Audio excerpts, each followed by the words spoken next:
You can get this product and so much more at www.safariltd.com. And don't forget to use the coupon code SpinoDude to save 15% on your next order and show your support for the channel. Greetings, hello ladies and gentlemen, and welcome back to another video. Today we don't have a full-on review because I've already reviewed this figure in the past.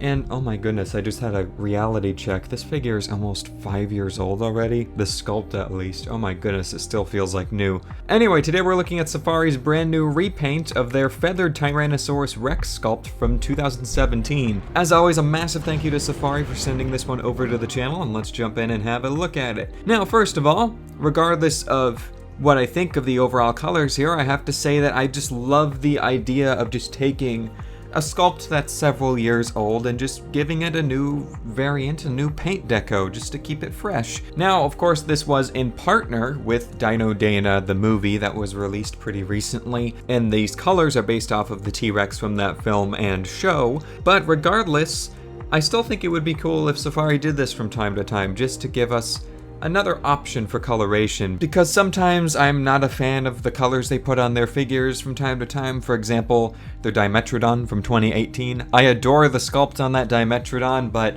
I don't like the colors on the sail. I like the colors on the body, so even though I can repaint it, I think it would be cool if they just released color variants of their sculpts from time to time. But anyway, back to this T-Rex here. Like I said, it's based off of the T-Rex from Dino Dana. And let's just start with what I like about it. Cover the head, and I like pretty much everything that's going on below the neck. I think the color blending matches the original in terms of quality and color variation of tones and everything. It has some really nice gradients on the side. I think the brown pattern going down the body horizontally is really unique and just feels fresh and different, but it works very well and feels pretty natural. This figure looks really good in a yellow goldish color, I've got to say. The feathers look really good in that. The underbelly, in just a typical palish gray color there. The paint on the feet looks really nice. There are some washes that have made it into there, and the claws are painted very nicely, of course. So yeah, I really like everything that's going on the body pretty much. I think it's a nice, fresh, new paint deco. But then we move up into the neck and head, and this is where it starts to fall apart for me. The paint quality, like the blending of the tones and the nice gradients and the colors and everything, just kind of disappears on the neck. And it's a shame because the neck feathers were one of my favorite parts of the entire sculpt on the original version of this T-Rex. And sadly here the paint just feels kind of like an afterthought with just a couple speckles of brown or Spanish orange just thrown in there. And then moving on to the face, where the face paint on the original version was really, really nicely done. It kind of feels just slapped on and like an afterthought. Like I said, the ridges on the snout don't have any attention brought to them. They were painted a nice individual color of a bright red to bring attention to the face. The eyes are pretty nicely painted and have glossy paint, of course, but then you just have this big like stamp of gray just on the upper jaw, and the tannish color from the underbelly is kind of leaking up onto the upper jaw in an awkward way, in my opinion. The scars are still painted, but they're just kind of bright pink. I feel like there could have been a little bit more attention put into those. And the oddest choice on the face paint here, and the oddest choice of paint on the entire figure for me, is the fact that they've included lipstick on it. Now I see what they were doing. They were trying to make it look like the T-Rex was sort of baring its teeth and you could see the gum sticking through. But it just looks like lipstick because when you look at it in hand, they just painted pink over the scales on the lips around the jaws, which really looks awkward and very cheap in my opinion. I feel like the visual appeal of this figure's paint job would just get a pretty substantial upgrade if that lipstick just wasn't there.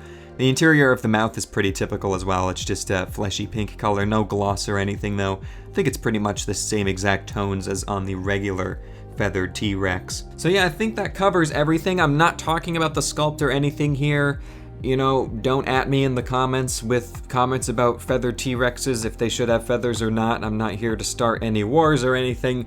If you want to see my review, my very old review, when my videos were terrible back then, you can look it up on my channel. Like I said, if you want to see my review of the original version of this one. And here I'll actually bring out the OG version of this one, just for a comparison while I just talk a little bit about the new paint variant here. Also, off topic, but I'm very proud. If you OGs on the channel remember, my feathered T-Rex from 2017 was battered and bruised with white speckles from paint chipping off, and from me dropping it on my hardwood floor the day I got it, it lost a chunk out of its eyebrow.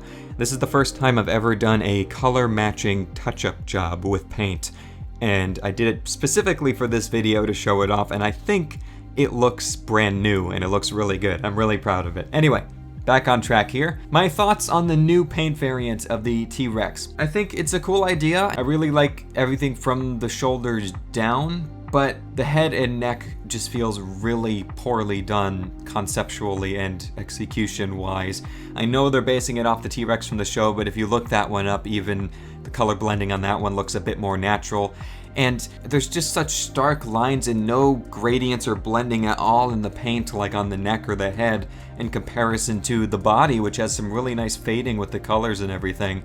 It's just really jarring to me and feels like the head and neck was an afterthought. And if you look at the 2017 T-Rex here, which by the way, I still like leagues and leagues better than the new version, I've got to say. You can see the consistent paint quality going all the way through. It has really nice blending with the colors, beautiful tones that complement each other nicely, really nice patterns and everything. So yeah, at the end of the day, I still adore the 2017 feathered T-Rex from Safari. And you know, even though I said I like everything from the shoulders down on the new paint variants of the T-Rex here, I still like everything that the 2017 OG version has to offer color-wise substantially more. But anyway, that's going to do it for this video. This was a sort of different video. It wasn't a full-on review. It was more just a talk about a repaint. But at the end of the day, like I said, I know I'm kind of repeating myself. Safari, I like the idea of repaints. Don't give up on the repaint idea. I think that would be cool to see maybe like one every year or something of an older figure that's 5 or 6 years old or something. Just